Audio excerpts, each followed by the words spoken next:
दोस्तों, आप सभी लोग जानते हैं कि 17 जुलाई 2024 को पड़ रही है आषाढ़ देवशयनी एकादशी। और दोस्तों, आप सभी लोग जानते हो कि देवशयनी एकादशी के दिन भक्ति भाव से गंध और फूल से जो कोई भी भगवान शिव जी की पूजा करता है, उनके मंत्रों का जाप करता है, उस दिन उपवास करता है, वह 1000 जन्मों के पापों से मुक्त हो जाता है और भगवान शिव जी को प्राप्त कर लेता है। एकादशी का दिन एक ऐसा दिन माना जाता है जिस दिन भगवान शिव जी की अपार कृपा प्राप्त होती है। आषाढ़ का महीना है और शुक्ल पक्ष है। आषाढ़ महीने के शुक्ल पक्ष की एकादशी को देवशयनी एकादशी के नाम से जाना जाता है। इसे शयनी एकादशी, हरिशयनी एकादशी या देवशयनी एकादशी के नाम से भी जाना जाता है। यह शयनी एकादशी मनुष्य के जन्मों जन्मों के पापों को एक ही क्षण में नष्ट करने की क्षमता रखती है। देवशयनी एकादशी साल की बड़ी एकादशी में से एक मानी जाती है, क्योंकि यही वह एकादशी है जब भगवान श्री हरि 4 मास के लिए क्षीर सागर में योग निद्रा में चले जाते हैं और ऐसे समय में बाकी सभी देवी देवता भगवान श्री नारायण के चरणों का आश्रय लेकर उनकी सेवा करते हैं। इसीलिए इस 4 मास को चातुर्य मास के नाम से भी जाना जाता है। इस महीने में अधिक से अधिक जप तप और दान पुण्य किया जाता है। यह 4 महीने ऐसे होते हैं कि इनमें यदि आपने थोड़ा सा भी पर्याय किया, थोड़ा सा भी धर्म कर्म किया, थोड़ा सा भी जप तप या दान कर लिया, तो उसका कई गुना पुण्य हमें प्राप्त होता है। और आषाढ़ देवशयनी एकादशी मतलब भगवान शिव जी का सबसे प्रिय दिन है, तो भाई इस दिन की महत्वता बहुत ही ज्यादा बढ़ जाती है। और दोस्तों, इसी दिन किया जाने वाला पंडित जी द्वारा बताया गया एक हल्दी के दीपक वाला उपाय भी है, जो कि दोस्तों बहुत सारे लोग पहले कर चुके हैं, पर कुछ समय से यह वाला उपाय लोग भूल चुके हैं, क्योंकि दोस्तों इस उपाय को हमने आपको बहुत दिनों से नहीं बताया है। पर दोस्तों, उपाय जो भी होता है वो हमेशा काम करता है। जो भी व्यक्ति उस उपाय को पूरे मन और विश्वास से करता है, भाई उसके लिए वह उपाय जरूर काम करता है। और दोस्तों, आप सभी लोग जानते हो कि देवशयनी एकादशी का अगर सबसे बड़ा कोई उपाय है तो वह एक हल्दी के दीपक वाला उपाय है। तो दोस्तों, इस 17 जुलाई 2024 एकादशी के दिन आप लोगों को इस एक हल्दी के दीपक वाला उपाय को जरूर करना है। बहुत सारे लोग होंगे जिन लोगों ने इस उपाय को ना किया हो, मतलब पूरा महीना निकल गया आषाढ़ महीने का, उन्होंने किसी भी दिन इस एक हल्दी के दीपक वाला उपाय को ना किया हो। पर दोस्तों, आपके पास एक आखिरी मौका बचा हुआ है, जो कि 17 जुलाई 2024 आषाढ़ देवशयनी एकादशी के दिन आप लोगों को इस वाले उपाय को जरूर कर लेना है। भले ही आपने पूरे महीने भर इस उपाय को ना किया हो, पर अगर आपने इस आषाढ़ महीने के देवशयनी एकादशी के दिन अगर इस वाले उपाय को कर लिया, तो आपको इस उपाय को करने का वो फल मिलेगा जिसकी आपने कभी कल्पना भी नहीं करी होगी। इसीलिए आप लोग इस वाले उपाय को एक बार जरूर कर लेना, ताकि आप लोगों के हाथ से यह मौका ना जा सके और आपको इस उपाय को करने का फल मिल सके।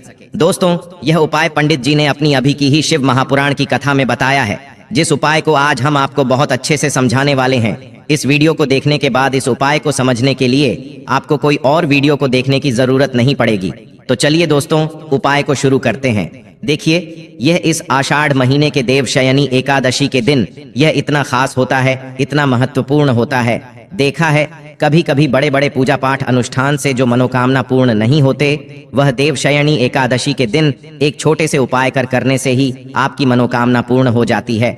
और बहुत सारे लोगों ने इस उपाय को किया भी है और उनको इस उपाय को करने का फल भी जरूर मिला है।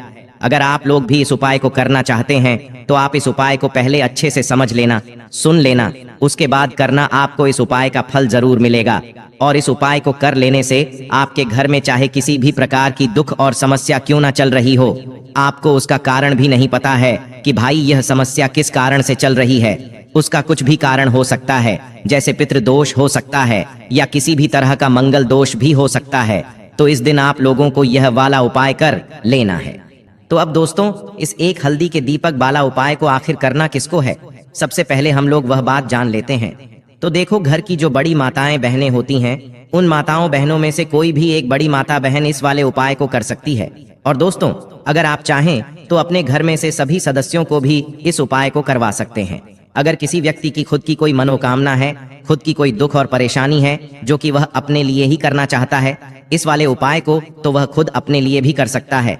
बाकी अगर कोई घर में से ऐसा है जो कि अपने पूरे घर परिवार की सुख और शांति के लिए यह वाला उपाय करना चाहता है, तो भाई वह भी कर सकता है, उसमें भी कोई दिक्कत वाली बात नहीं है। कहने का मतलब यह है कि इस उपाय को हर एक सदस्य भी कर सकता है और पूरे घर परिवार के सदस्य के लिए घर की बड़ी माताओं बहनों में से कोई एक माता बहन भी कर सकती है। माताएं बहनें अगर घर में उपस्थित ना हो या वह यह वाला उपाय ना कर पा रही हो तो फिर घर का कोई बड़ा सदस्य भी इस एक हल्दी के दीपक वाला उपाय को कर सकता है, चाहे फिर वह पुरुष ही क्यों ना हो। उसमें कोई भी दिक्कत वाली बात नहीं है। अब दोस्तों, इस एक हल्दी के दीपक वाला उपाय को हमें करना कहाँ पर है? हमें इसे शिव जी के मंदिर में जाकर करना है। आखिर इस उपाय को हमें किस समय करना है? सुबह के समय करना है कि शाम के समय करना है? तो देखो, इस वाले उपाय को आप लोग सुबह के समय भी कर सकते हो और शाम के समय प्रदोष काल में भी कर सकते हो। अब अगर आप पूछो कि भाई सबसे उत्तम समय कौन सा रहेगा इस एक हल्दी के दीपक वाला उपाय को करने का, तो हम आपसे बस यही कहेंगे कि इस उपाय को आप सुबह के समय करेंगे तो ज्यादा बेहतर होगा। बाकी अगर प्रदोष काल शाम के समय भी करेंगे तो भी अच्छा होगा, उसमें कोई भी दिक्कत वाली बात नहीं है। तो अब दोस्तों, जो अगली सबसे बड़ी और महत्वपूर्ण बात आती है वह यह आती है कि सुबह अगर हम उपाय को करेंगे तो हमें कितने बजे से लेकर कितने बजे तक के बीच में करना है, और शाम के समय प्रदोष काल में करेंगे तो हमें कितने बजे से लेकर कितने बजे के बीच में करना है। तो देखो, सुबह जितनी जल्दी हो सके आप उपाय को करने की कोशिश करना। बाकी अगर किसी कारणवश लेट भी हो जाओ, थोड़ी देर भी हो जाए, तो 10 या 11 बजे तक भी आप उपाय कर लेना, पर 12 बजे से ज्यादा देरी ना हो, ठीक है? इस बात का ध्यान रखना। उसके बाद में दोस्तों, अगर शाम के समय प्रदोष काल की बात करें, प्रदोष काल का जो समय होता है वह शाम के 6 बजे से शुरू हो जाता है। मतलब शाम के 6 बजे से लेकर 7 बजे के बीच का जो समय होता है यह समय प्रदोष काल का समय होता है। पर अभी जो मौसम चल रहा है, इस मौसम में जो है शाम बहुत देरी से होती है, तो आप इस उपाय को 7 या 8 बजे के बीच में भी कर सकते हो। मतलब शाम के 6 बजे से रात 8 बजे के बीच में आप कभी भी इस वाले उपाय को कर सकते हो, उसमें कोई भी दिक्कत वाली बात नहीं है। तो अब हम यहाँ पर समझते हैं कि आपको उपाय कैसे करना है। सबसे पहली चीज दोस्तों, ये जो उपाय है देव शनि एकादशी के दिन किया जाने वाले अगले विशेष उपाय है, वो आप बहुत ही ध्यान से सुनिए दोस्तों। इस उपाय में आपको 2 बेलपत्र की आवश्यकता होगी। सबसे पहले है ना, 2 बेलपत्री के बाद में आपको क्या करना है कि 1 लोटा जल और लेना है। इस उपाय को करने के लिए समझ गए आप लोग, 2 बेलपत्री और 1 लोटा जल लेकर आपको दीप सही नहीं, एकादशी के दिन भगवान शिव जी के मंदिर पहुंचाना है। भगवान शिव जी के मंदिर पहुंचकर आपको सबसे पहले जल नहीं चढ़ाना है, सबसे पहले इन 2 बेलपत्र को तो अलग अलग स्थान पर चढ़ाना है। अब वो स्थान कौन से हैं वो आप लोग ध्यान से सुनिए। आप जैसे ही भगवान शिव जी के मंदिर पहुंचेंगे, भगवान शिव जी की शिवलिंग के पास में आकर बैठ जाइए और बैठने के बाद अपने सबसे पहले बेलपत्र निकालिए। सबसे पहले बेलपत्र को आपको मत शुभ संध्या जी वाले स्थान पर समर्पित करना है। जब आप इस बेलपत्र को माता असुर चुनरी वाले स्थान पर बीचों बीच में समर्पित करेंगे तो ध्यान दीजिएगा, इस बेलपत्री की दांडी का मुख होना चाहिए भगवान शिव जी की शिवलिंग की तरफ। कहां पर? भगवान शिव जी की शिवलिंग की तरफ इसका मुख होना चाहिए। उसके बाद में जो दूसरी बेलपत्र आप स्वागत करेंगे वो करेंगे आप भगवान शिव जी की शिवलिंग के ऊपर। अब जब आप शिवलिंग के ऊपर इस बेलपत्र को सर्वप्रत करेंगे तो आज बेलपत्र की का मुख आपकी विपरीत दिशा में होना चाहिए। मतलब जी तरफ आप बैठे हैं उसके सामने वाली दिशा में उसे का मुख होना चाहिए। 2 बेलपत्री को इन 2 स्थान पर आपने चढ़ा दिया। अब आप अपना 1 लोटा जल निकालिए। आप इस 1 लोट जल को आपको एक धारा से लड़ना है, पर शिवलिंग के ऊपर से चढ़ाना शुरू नहीं करना है आपको। इसे 1 लोट जल को माता अशोक सुंदरी वाले स्थान से एक धारा से धीरे धीरे करके जो है चढ़ाना शुरू करना है, और धार को बनाते हुए सीधा भगवान शिव जी की शिवलिंग के ऊपर आकर उसे जल को समर्पित कर देना है। मतलब कि आपने जो जल माता अशोक जी पर एक तरह से चढ़ाना शुरू किया तो उसे धारा को रोकने नहीं है, वही की वही धारा जो है माता अशोक सुंदरी वाले स्थान से सीधा जो है भगवान शिव जी पर ले आई, और भगवान शिव जी पर भी एक तरह से आप लोग जल चढ़ा दीजिए। इस तरीके से आपको वहां पर जो है जल चढ़ाना होगा निश्चित ही। फिर उसके बाद आप अपनी मनोकामना भगवान शिव जी से बोलिए। आपकी जीवन में जो भी तो समस्या चल रही हो या जी कामना के लिए आपके उपाय कर रहे हो वो आप भगवान शिव जी से बोलिए। चलिए दोस्तों, अब हम बात करते हैं अगले उपाय के बड़े में दोस्तों। अब जो हम आपको उपाय बता रहे हैं ये भी बहुत ही ज्यादा विशेष है, और इस उपाय को करने से आप अपनी मनोकामना भगवान शिव जी से पूर्ण कर सकते हैं।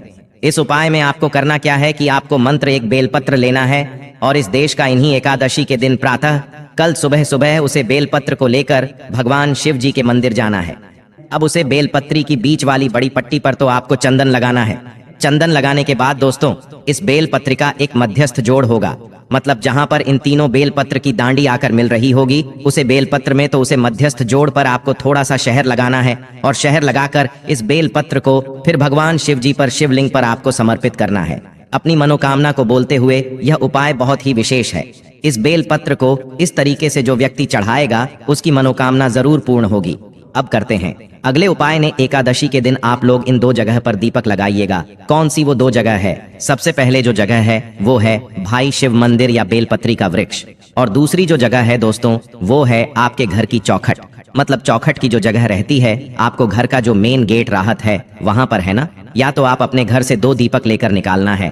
पहले दीपक आपको अपने घर के द्वारा पर नहीं लगाना है, 2 दीपक लेकर निकालना है। अगर आपके घर के आसपास बेलपत्र का वृक्ष है तो पहले दीपक को माल लगाओ, और मंदिर जाना चाहे तो भाई शिव जी के मंदिर में आकर पहले दीपक लगाओ। उसके बाद में जो दूसरा दीपक होगा वो फिर आपको वापस घर आकर अपने घर के मुख्य द्वारा की चौखट पर बाहर की साइड से जो आपका सीधा हाथ होगा उसे सीधे हाथ के चेहरे पर आपको वह दीपक लगा देना है।